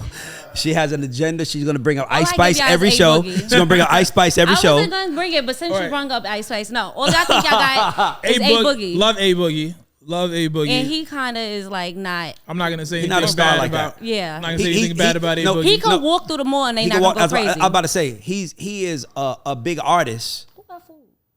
He's a big artist, but superstar, I think he could walk through the mall in maybe not to tri-state area, but he could walk through the mall in Pensacola, Florida, and not be bothered. Justin Bieber, Drake, Future, none of them can. That's what I mean by superstar. Bow Wow just said he walked through the mall. He was Bow Wow can now. Now he can, but when I was 16, no, he could not. He saw shorty with the great with the locks. He's actually trying to get women. If you're watching this, if I'm you looking see for me you. seeing you, if you see this, I see you. Come on, Bow Wow. And I love Bow Wow. Right, I love Andy, but it's like sometimes it's like, yeah, he was a child star. Yeah. That's a thing, though. He's a child star. That's a thing. That's some child star shit. But y'all be taking away Bow Wow's impact because he really Who the was. fuck did? See, I would never. I would never. Okay, Never. making sure. Because Listen, I listen. was a Bow Wow fan with my poster and my rhinestone bandana when I was little. He was a superstar. As he grew up, the game outgrew him. Yes. And I think that the one thing that men do that I wish we didn't do was when you don't celebrate us the way we feel like you should, we start talking about how much money we have. Like, I'm rich. It's like, bro, you should be. Ignore that, but look, I'm rich. No, it's not ignore that. It's like, bro, you should be rich. Like, I'm glad you're rich, but you're lame. Right. And I'm not saying Bow, I'm just saying you're lame though. Like that would Bow Wow, I've been around Bow Wow. He cool as fuck. His manager's one of my close friends, Andy. But he does lame shit. And when he does lame shit, you gotta chalk it up to he was when I was 13, CJ, I was fucking trying to hustle up, sweeping in the barbershop to make some sneakers to get attention of a girl. Right. When he was 13, he had girls chasing him. Right. He doesn't understand the real world. He doesn't he understand the world. He was like, he doesn't know what it's like to work to get a girl. Let's also celebrate, not to be morbid, that Bow Wow is still here. Right. Yeah. He's you know what I'm saying? around. Like, that shit is hard for child stars, bro. How many are gone? How many are passed on? You know, what's the 21 That's another thing. He not on drugs, so that's another we gotta give him. That is a good one. You know what I'm saying? Like, we gotta celebrate that. At some point. But that mall shit was funny. But he does lame shit from time to time where it's like, oh, but he is Lil Bow Wow. I mean, he does. By the way, Andy, I need Bow Wow on the show because I fuck with Bow Wow. I'm just like, and I would ask his face like, what the fuck be going through your head? What you be thinking, friend? when you post that, do you not? Because it's not that it was lame. It's you. It's you. It's like seeing a celebrity get excited over a car. It's like if I bought a new car and I'm like, look at my new car, guys. It's like, nigga, you done bought 50 of them motherfuckers. You still, that shit's, damn, you still act like new money, nigga. Like, and nobody wants to be new money. Right. Nobody wants to be new money. I'll be willing to be new money. Yeah. And when you, I get it. But once you become new money and you see how old money treats you. Yeah. And you start being around rich old money, and they look at that like, I want to be old money too. Oh, you must have just got rich in the last 24 months, bro. The way you're acting, you're looking like new cash. Yo, look at Jay-Z. Jay-Z dressed down. Right. Motherfucker be having on $5, $6, $7 million watches, and that's it. That's it. Everybody around home with 19 chains on, looking loud, clanking and shit. That's new money. Jay-Z is he's really secure in his wealth. Right. Trying to get there. Yeah. I got a chain on today. And not only that, it's something but not only that, it's also something that Jay-Z is doing that lets you know some of these dudes ain't doing. Jay-Z is in the room with bigger money. Yes. So he understands how to carry himself. So when you see some of these guys talking, you like, oh, you still around the same people you was around in 97. That's why you acting like that. Because you ain't got in the rooms with the people who are like one of my OGs rode around in the Phantom, chains, security everywhere he went. He went to an event, and one day I was like, "Why you don't wear the Phantom? Why you don't use the Phantom no more?" And he was like, "Ray, I went to an event one day, and the guy invited me, pulled me to the side, and said, Devon, take that out. Take that out. I want to edit that out, all right? Edit point." But he was like, "Why are you in here looking like that? It's people in here with way more money than you, and they dressing down. Do you want to play with these people? If you do, then they can't see you as new money because they frown on new money. So that's what I mean by that. And I'm talking about, and I've been making real money since 2007.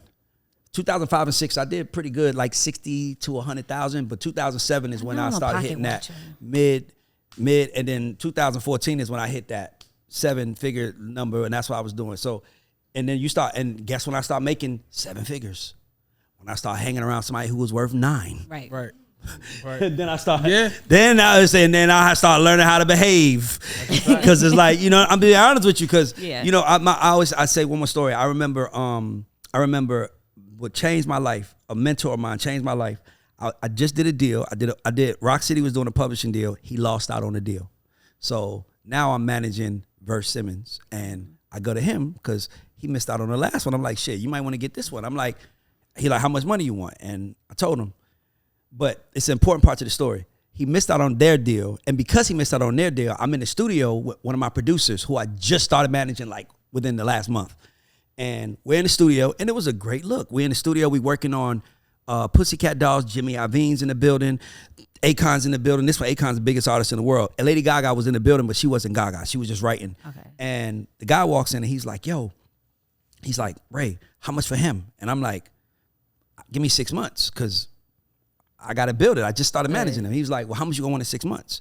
I was like, I just made up a number. I was like, 600,000. And he was like, shake my hand, 600,000. Only on one condition. You can't shop them. Don't take my 600,000 and then go get 700 and then expect I'm gonna do that. Here's 600,000. Shook his hand, did the deal. Did the deal with the producer. The producer goes left. He goes on tour. Like, he literally stopped producing, because he ain't never had money like that. So now he got money. So now he want to go back to Jacksonville with all his friends and say, look at me, I'm up. And he winds up going on tour. Now, this guy, so now I'm managing Verse. I take Verse in the room. I'm like, how much you want for Verse? By this time, the kid is already on tour. So he's already kind of like, he's kind of looking at me like, nigga, how much you want for him? Now you just got me for the, so I was like, so I gave him a number. And then he was like, where you get that number from? What? Where you get the number from? What are you talking about? You just told me a number. Did you not? Yeah. Where'd you get it from? I said, I don't know. He said, you made it up. Hold it out the air. Fuck my head up, Don. He said, you made it up. You just made up a number and you want me to pay that for you. And I was like, yeah. And he was like, where's the money for where's your commission from the last deal that we did a few months ago? He said, where is it? I said, it's gone. I spent it. He said, and you in here trying to get me again. Never looked at it like that. You in here trying to rob me again. And you gonna make up a number. And he said, how old is Little Raymond? Little Raymond was just born. I said, he a year old. Oh. He said, by the time Little Raymond is 10, you gonna be out the game. Ooh. Scared the shit out of me. Oh no, I ain't going back. Nah. So I'm like, what I gotta do to get in the game? He said, give me half your company and I'm gonna give you a JV. I don't know what a JV is. I'm gonna give you a joint venture publishing. Okay. Give me half your company, I'm gonna give you a JV, but you're new. So I don't think they're gonna let me give you because I wanted a check if I gave him a JV. And he basically gave me $10,000 a month. And he was like, but I don't think I can get these people to give you $10,000 a month without some kind of guarantee that they're gonna get their money back. Mm-hmm. So I gave him half my company. And literally, and then he started teaching me the business. Like publishing is different from record deals, because publishing, I can actually quantify how much you're worth. Mm-hmm. That's why publishing companies, if you have a job, they don't really fire people. It's not the most fun A&R gig. It's not like it's not like being the head of EVP of a record label. Because if you're EVP of a record label, you can just give anybody a check. In publishing, you can't. You got to give people a check based on what they've done and what you think they're gonna do. But you can measure it though, right? So the point is so he says, you want to sign new writers, start signing new writers. So now he gave me a venture, and now I started signing writers. And I was signing writers for $30,000 now, $40,000 now. But I'm cutting the checks. But here's the crazy thing. And Little Raymond was born 2008. I quit Interscope 2016, 7 years later. I didn't know what I was going to do. I ain't never got to check my publishing stuff. $100,000 check comes the day I quit, right after I quit Interscope, from my publishing venture that I did 9 years ago. And the crazy thing is, to this day, I still make. When I said August, the month of August is here and the check's coming, that's what I'm talking about. And the reason why that money flows is because somebody showed me how to not be a nigga. And that's an important story to anybody. Because I'm like, sometimes you thinking, because you willing and dealing, you playing in the game, but you don't know you burning, you burning every candle on both sides. So by the time you turn around and look, the candle is burning. Now you're like, what's next? So that's why I'm here 18 years later, going on 19 years, because somebody told me, stop acting like new money, nigga. And let me show you how wealth is accumulated. By the way, shout out to Kevin Hall for doing that. We don't talk like that no more, but because he left the business. You knew Kevin Hall? Nah, but shout out to Kevin Hall. That's real. He taught me that shit. And to this day, bro, I'm like, thank God he did that. Because all I was doing was spending the money. All right, so before we get into put your money where your mouth is, I want to talk about New York radio real quick. So you talk about New York. He's from New York. Fucking God show interview. This is a New York show. Yo, look at that hat. Well, we can talk about all radio, I guess, but there's a reason why I'm going to New York radio. Okay. He's from New York. I'm here with you. He's a radio personality. Let's do it. So, somebody we all know made a post on Instagram this weekend, and they have Funk Flex in the background. And it says, why does this 60-year-old man think he's relevant in New York? Sit your clown ass down somewhere. I will run into you. I can't wait to squeeze your nose. The thing about New York radio is Funk Flex has been like the dominant person for New York radio for a while. When I went to New York, I was just there yesterday. Ice Spice played 3 times in a row. They went to break, played Nicki, came back, might have played an A Boogie, 3 more Ice Spice songs. Like, New York radio is very much the same sound, and it's ran by the same people since I was a child. There really aren't new personalities on the airways. Do you think that that's one of the reasons why our music ecosystem is kind of in a pause right now? No, I think those records would be, because there's a difference between being a personality and really being a decision maker. You know what I'm saying? Like, it's still stuff that's playlisted, and that's coming from the higher ups. So as a personality, you can get in there and talk your shit, but after you finish talking, you playing these songs. You know what I'm saying? Because that's a whole different part of the business. Flex is in the mix, so they blamed him for people giving the money. There was a whole thing about how Flex messed up New York radio by accepting checks for playing a song on the radio, and that made it like easier to get on the radio, and now you got a bunch of bullshit on the radio because you just taking whoever gives you a bag. What do we need to do in order to get out of this bubble again?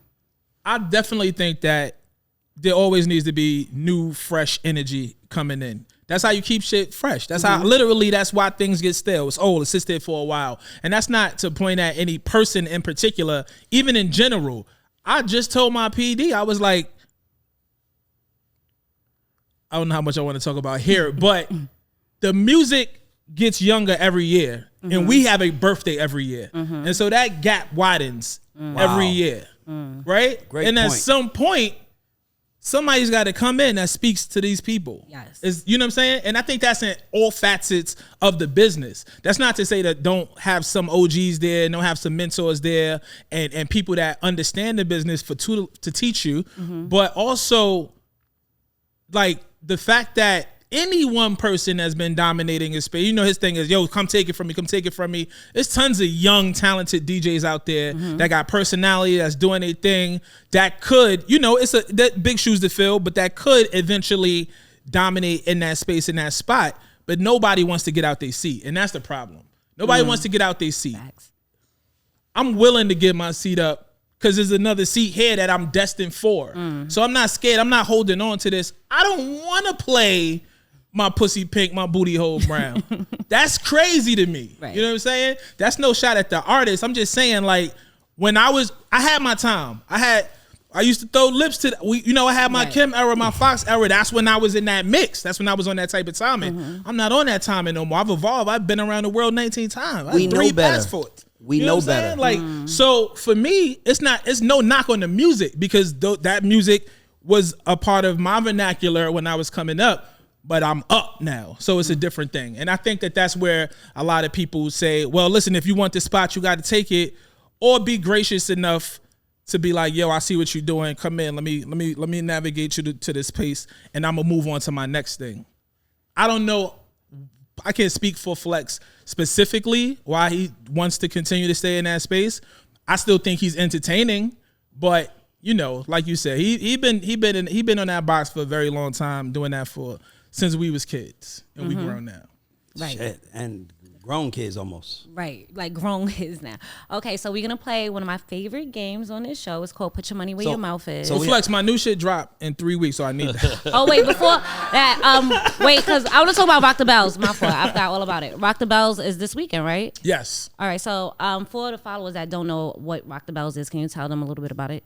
Rock the Bells is a festival. LL Cool J obviously got that brand name back. There was a festival that traveled years ago that was Rock the Bells. It was a whole legal situation, but Rock the Bells was made famous by LL and his song. And so he got the brand back, and now a lot of things that he does is under the Rock the Bells umbrella. There's Rock the Bells Radio that I'm air talent on. There's Rock the Bells merch. It's a clothing line. There's a cruise coming at the end of the year, and he has the festival. Last year was the inaugural Rock the Bells Festival under LL's guidance, and this is the second year. It's gonna be crazy, man. You know, it's celebrating classic, timeless hip hop. Everybody is on their 50 years of hip hop shit. What I love about what LL is doing is that it's not just a now thing. It's really like putting pioneers in position to continue to make money, continue to be relevant, continue to have an opportunity. Like he always says, hip hop is not disposable. And we saying that. Like this is a genre that's gonna be here for the long haul. And so, you know, once you get to a place where you got 50 years of work behind you, now it's time to be celebrated in that regard, just like other genres of music. So the festival is this week, and I'm super excited. I don't want to like run through the performance because it's a lot, but it's like LL and The Roots and Z-Trip and Queen Latifah and De La Soul and Meth and Red and so many more. It's gonna be crazy. All right, we're excited to see that. So, Ray, go ahead. Okay, Let's so go we have get this it. game we play called Put Your Money Where Your Mouth Is. And the point of the game is we give you 3 options. Okay. You have to pick to sign one, put one in development, and drop one. Okay? If you don't pick, we're gonna fuck up all my relationships. If you don't pick, here's a safe give you a way out. If you don't pick, every question you don't answer, you have to donate $20 to a nonprofit for kids. It's called the Creative Academy, and it's kids who produce, write, want to be artists. We actually had an artist one of the 2 kids came out of there that. One kid that came out the Creative Academy actually produced on City of Gods. Okay. And one kid produced 6 songs on Donda. Right. So and he won a Grammy. So we have, you know, a lot of that. So I'm gonna give you some names. You're gonna tell me sign, drop, develop. All right, you ready? Yep. All right, cool. I'm gonna go this one. Foxy Brown, Lil Kim, Nicki Minaj. Oh. Out the gate. So who I got to send my $20 to? $20 for the kids, everybody. $20 for the kids. You gonna try? No, I'm gonna do it. The kids fucked up the kids. No, I'm still sitting. I'm still sitting kids. The babies ain't eating today, y'all. I'm going to. Come on now. Oh, this is difficult as fuck. I'm going to sign. This feels super easy to Little me. Kim. I'm gonna develop Nicki, and damn, I went to school with Foxy. No way. I love it. Nah, I'm $20. $20 for the kids. $20 for the kids. Foxy knows she's about to get dropped. She's gonna know already. Nah, I love Ings. Fuck that. All right, cool. Outkast, UGK, 3 6 Mafia. Ooh, Outkast, UGK, 3 6 Mafia. All right, you sign Outkast for sure. UGK, 3 6 Mafia. Fuck, when I gotta go to Memphis next? All right, you sign Outkast. You develop. Now think about it. You develop.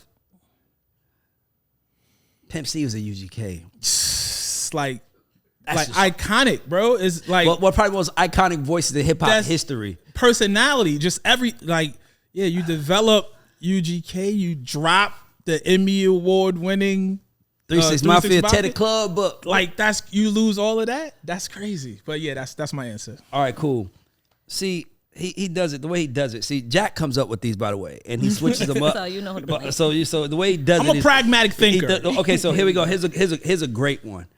50 Cent, Nas, LL Cool J. Oh, Jesus Christ. That's a great one. Well, first of all, you're not gonna fuck up my job. So. We signing. out. Pop the bells. We signing because he signed me. Right. Yes. No, we signed LL. Damn, and Nas 50 Cent. Yep. Yeah, $20. $40 for the kids, everybody. The kids are gonna eat. Hold on. All right, cool. Hold on. You can't like. There's nothing to do there, but get it bread up. Oh my God. All right, hold on. This might be a little easy. Nah, I want to go. I'm gonna ask you. You into sports? Yeah. Basketball? Yeah. All right, cool. Kobe, LeBron, Michael Jordan. This ain't no relationship getting messed up. This is just your opinion. Nah, there's no relationships. Although shout out to my family at Jordan Brand. Shit. $60 to the kids. $60 to the kids, everybody. The kids. It's a good game. No one loses here, guys. The kids are all with it. We're gonna send pictures of them eat Chick-fil-A for you and everything else. It always sounds easy, but then it's like, not so easy. If y'all threw in like something that make it, you know what I'm saying? Like y'all really put the upper echelon, so you really can't. Yeah. You really can't drop anybody. All right, cool. Hold on. I'm looking through my bag because I really want to give you hard ones. I want to give you, and they keep texting, so it's going down to the bottom. God damn, Jack. I'm looking at my bag right now. Let me get my bag. Cause he's a rapper. I want to give him a rapper one. All right, cool. Dipset, Rough Riders, State Property. Oh, okay. That's a good one. Dipset, State Property, Rough Riders. Yep. I'm from Harlem. I think you might have mentioned that once or twice. I just got to make sure. I signed a Dipset. We developed the Rough Riders. Yeah. Rough Riders had DMX. I just want to make sure that's known. That's fine. Yeah, And we dropping. You gotta finish the statement. We dropping State Property. And we dropping State Prop. All right, I'm gonna give you. I'm gonna give you two more. I don't eat cheesesteaks no more anyway. It's all right. So we good. I'm gonna give you two more. I want to make sure it's a good one. You from Brooklyn? For sure. I'm gonna switch it up a little. Big Daddy Kane, Biggie, Jay-Z. To me, those are three greatest rappers from Brooklyn. Big Daddy Kane, Biggie, Jay-Z.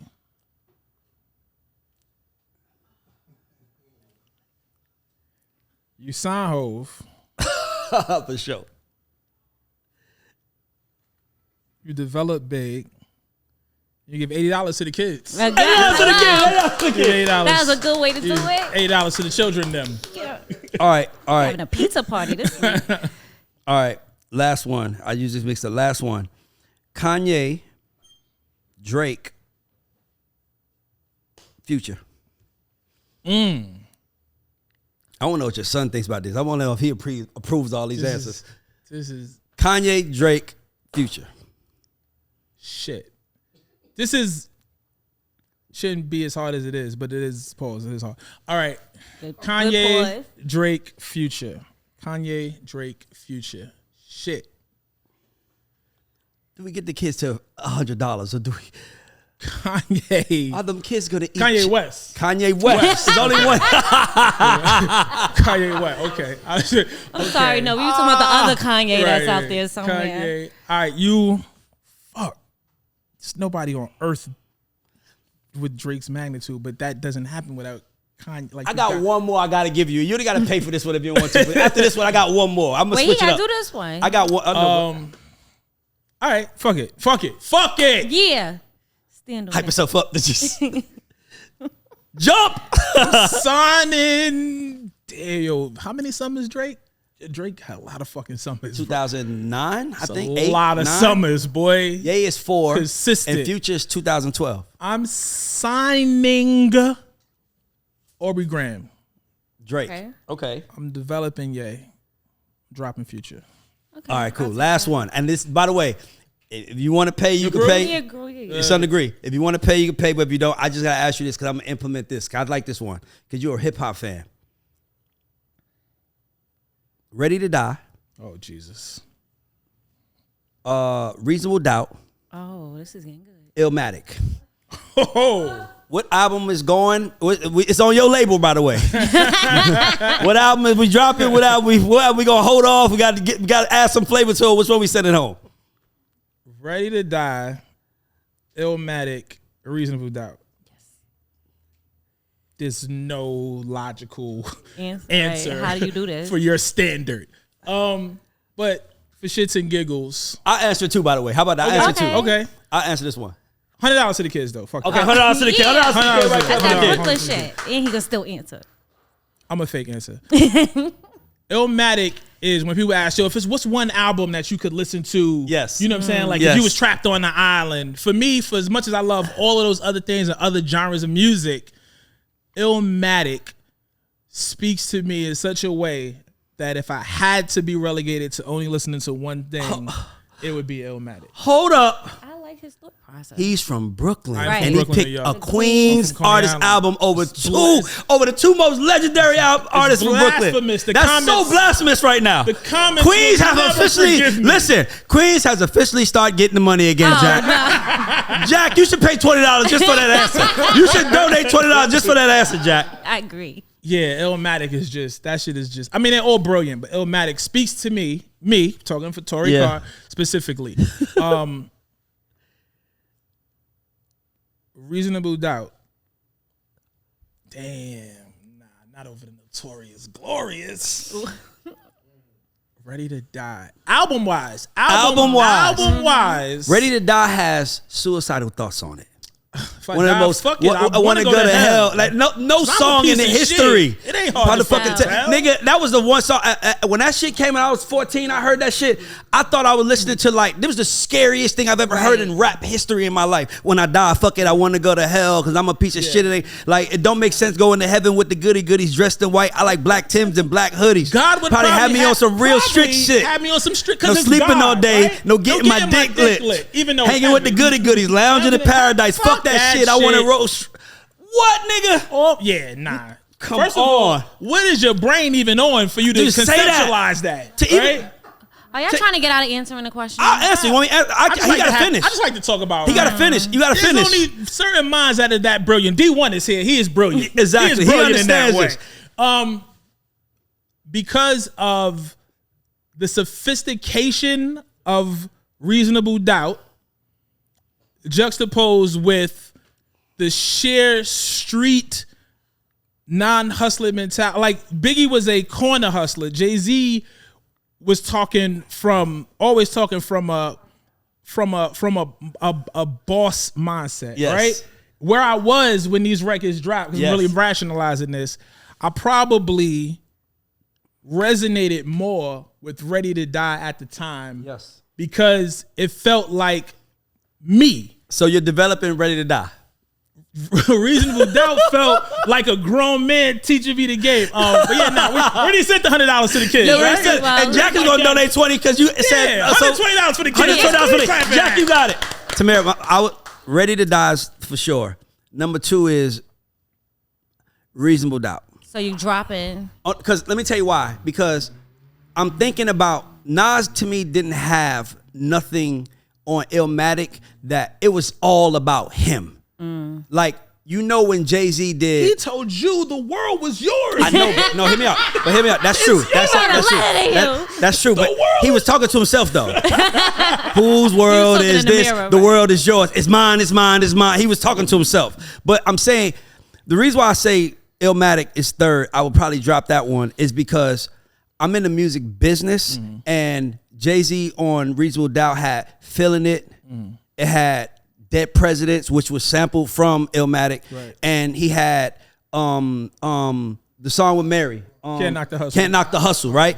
And Biggie's Ready to Die to me is perfect, right? Because it's like, as much as we recited Suicidal Thoughts, you still got to say first things first. I Papa, Freaks All of her. Like, he gave you everything. Yeah, you got hits, a big pop right street, there, for sure. You knew his story. Yeah. You know what I'm saying? Like, when he talk about like, your mom's taking care of you, nigga. My mom's ain't giving me shit, nigga. We robbing the train. Like, he gave you his rawness, but he also gave you shit for bitches. Him and Method Man had that fucking The What.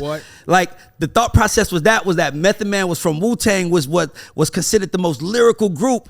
And I only know it's because D-Dot told me. D-Dot, and he was like, and they Shout out to put my brother, Method Man on the record because he was considered the best rapper out of Wu-Tang. And they wanted to show the world that Biggie could compete with the best rapper out of the best rap group. So that's why Method Man was on that record. But Ready to Die, Reasonable Doubt, dropping Illmatic. It's out of here. That was a really That was a good one though.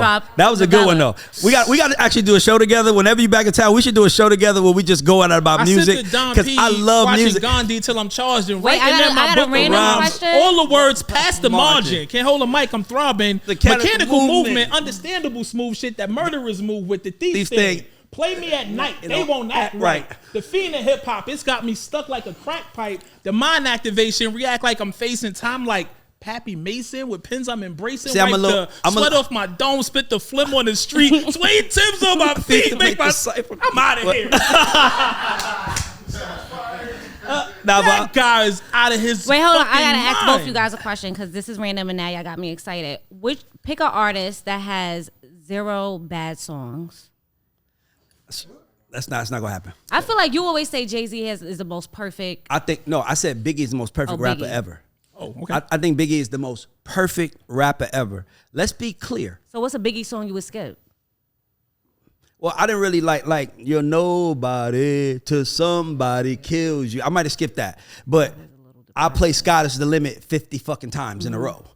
You know what I'm saying? A nigga never been as broke as me. I like that. When I was young, I had 2 pair of leads. Like, nigga, that was when you was a kid. In that video. That was our life, nigga. Like, you was by the way, we need rap. See, I hate that we interview because it's like we got other shit. Bruh, I wish rappers just was honest, man. Be honest. Do you know how much I love Tupac for him saying at the enemy against the world, like, it's every bright day, it's a dark night. But get up, handle it. Like, as a 14-year-old kid, that shit made me emotional because as a 14-year-old kid, when you don't know nothing about the world, that shit fuels you to know that you're not alone. Oh, for sure. These rappers, that's why these kids out here doing all of this dumb shit. Because these rappers are making it seem like I woke up rich, I'm rich, everything I do is money comes in, and now kids are expecting it. That's why the water boys are on the street like, if you ain't gonna buy nothing, give me some money. Because we make them feel like only way to be happy is money. And Pac will let you know, I ain't happy today. Biggie will let you know I'm fucked up today. That's facts. And I was fucked up, which made us love them more because they was relatable. Like when Kanye said, if my manager insults me again, I will be assaulting him. After I fucked the manager of the fucking register. Like, nigga, I've been there when I was valet parking cars. I want to fuck my supervisor up. So when I heard it, I could relate to it. That's what made me love him because he was like me. Now these other rappers are just rich for no reason. It's money, everything. Yeah, it's no relatability. Money is everywhere. To your point, it's why there's such a sense of entitlement with this generation. You know what I'm saying? It's like I'm looking at the younger kids like, yo, how do you have the Gucci this and the Prada that and the da. Mind blowing. Like, bro, I got it too, but I know what I do. I work hard every day. I was about to say, let me tell you what Hov did. Fuck do you have Don, this? I be hating this shit because I want to get to. Let me tell you what Hov did. Hov taught you. He bragged on how much money he got, but he taught you how to do it. All I need is the love of my crew. The whole industry can hate me. I thug my way through, and he let you know. Like that's that line was what kept me going in the music business when niggas was rejecting us. That one line, because it hits you like, I don't need y'all niggas. I just need these niggas, and we gonna thug our way through this shit. And look at us right now. For sure. See what I'm trying to say? These new rappers ain't giving you that. And I wish they did because rappers were our superheroes. Now they're our supervillains. And it's frustrating watching it because, nigga, you didn't wake up with millions of dollars. Right. What happened in the broke days? I want to hear that shit. Right. Yeah. Nigga, I want to hear that shit. When Tupac said what he said, nigga, that shit stuck with me. When he said, I'm up before the sunrise first to hit the block, little bad motherfucker with a pocket full of rocks. Like, he was telling you, he's a superstar by the time this came out, but he was still talking to us like he was an everyday nigga. For sure. And that's what made us love him. And that's why these rappers are not sticking. That's why they microwave and they not baked. Because they don't, all they saying is some dope shit, some cool lingo, and saying cool. That's my point. But all that show is end result. Like, where's the journey? Right. You know what I'm saying? Like, I was Right. speaking to kids yesterday. Yo, the joy is in the journey. That's where all of the shit happens. You Has to can't be. go from I woke up time here. Right. There's no fun in that. This is the character. This is what builds you. This is the resilience. This is the when you get here and get fucking knocked back here. And you got to figure out how to get back here to get here.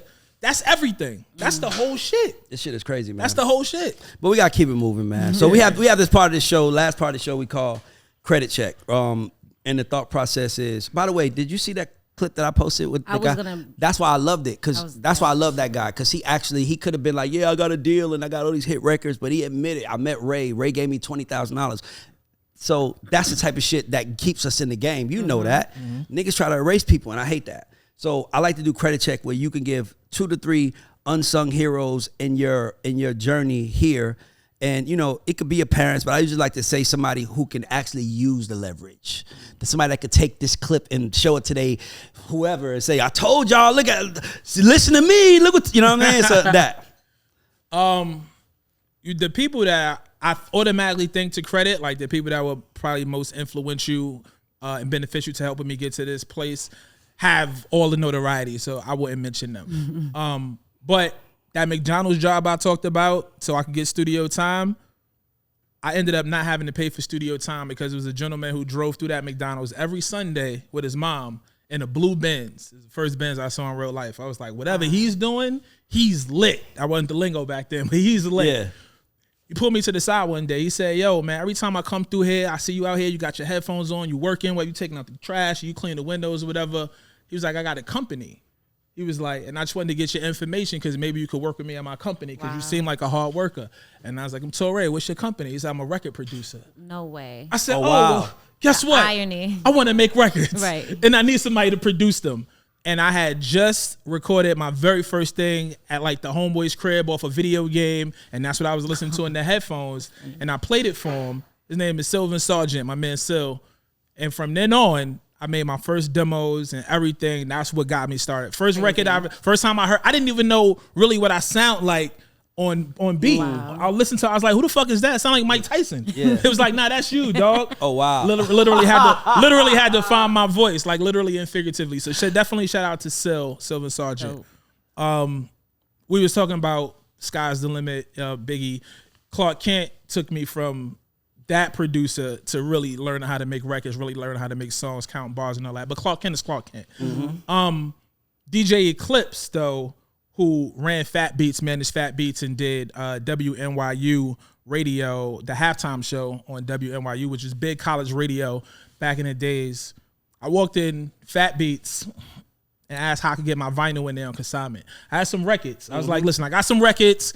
Record is kind of making a little bit of noise on the underground, but to get it in Fat Beats would be everything because the little 2 or 3 people that hear it on these college radio shows need to know where to come and purchase it. He took my records on consignment. He put me on WNYU, would let me come up there and freestyle. Then some years later, he said, Torae, my host on Rappers Out of Control, my show on Sirius XM, is not going to be my co-host no more. I don't really want to talk to the people. I'm a DJ. You have a great personality. I think you could serve well as my co-host on my radio show. Oh, wow, that's dope. I said, dog, I don't want to be on radio. I'm a rapper. I just came over tour. Like, that don't even make sense. You can't even do those things together because this is back when it was taboo. Mm-hmm. But because of our history, I couldn't tell him no. So I said, I'll try it. Yeah. 4 years later, after I departed his show, I got my own on Sirius XM. And 10 years later, I got 2 shows on Sirius XM. So that's really how I got into radio. And his name is DJ Eclipse. DJ Eclipse. Shout out to DJ Eclipse. That's dope. So DJ Eclipse, Ron Mills, and Reggie Hawkins is 3 trifecta people that, you know, got me into the radio space. Appreciate that. Appreciate that. And one more person, I would say, is my sister Amber Ravenel. And people in the business know Amber. So she don't need this. She don't need this, you know, TJ. But for every juncture of my career, whether it was doing open mic showcases to fucking 4 people in the room to getting in the studio with fucking A-list artists, Amber has been a part of so many of those moments for me. Call my phone with an opportunity. Call my phone to vent. Call my phone to curse me out. Call my phone to tell me she loved me. Amber is my sister. Like, it was funny because when we first met, I thought she didn't even like me. You know what I'm saying? I was like, she had an artist, shout out to Nina B. But Amber's just somebody who's been there for so many different parts of my journey. And, you know, we just talked the other day. You know what I'm saying? Like, she's just somebody who's very well known in the business. She helps a lot of people. She got a heart of gold. And, you know, without her, I don't think I would be where I am in every part in respect of my business. Maybe I would have got there, but it definitely would have been a longer road to take. Great. So before you go, I gotta ask you this question because you are on a God show and it stands for goats and underdogs. Do you consider yourself a goat or underdog? I consider myself underdog. Why? Because I still feel like every time I walk in the room, I gotta prove it to the people. You know what I'm saying? For as much as people look at me, and I'm not like saying this to try to, you know what I'm saying? Like, for as much as people look at me and my success, now granted, I judge my success based on where I came from, so I know I am successful, right? Because I don't live in the projects in 2007, 230, and Coney Island no more. But for as much as people look at how successful I've been, I know what my goals are, and I know where my potential is. I know what my talent level is. I always say it's still so much more ground to cover, and I still always go into every situation with that chip on my shoulder, with that underdog feeling, because I want to prove everybody in this motherfucker wrong. Amen. If that mean making the best song, or coming up with the best top line, or hosting the best, or getting the best sound bite during the conversation, or whatever it is, or killing the scene, you know what I'm saying? Like, whatever it is, I go in there with that chip on my shoulder because that's what continues to fuel me to be great. Amen. To be a GOAT. Well, I want to say we celebrate you as a GOAT because we don't let goats sit on this blue couch. We don't let nobody sit on this couch unless they're a GOAT and they got something to say. And I pretty much guarantee you to that young brother right there, you are the GOAT. Amen. So we going to call you a GOAT today. Appreciate that. Thank you for coming on the God Show. Thank y'all for having me. Shout out to our sponsors. Shout out to Toten Carry. Shout out to Yoko Vodka. And if you want to sponsor, just hit us, baby. We open for business. Like, subscribe, do all of that stuff. This is the God Show. We are out. Thank you, deuces. That was dope, bro.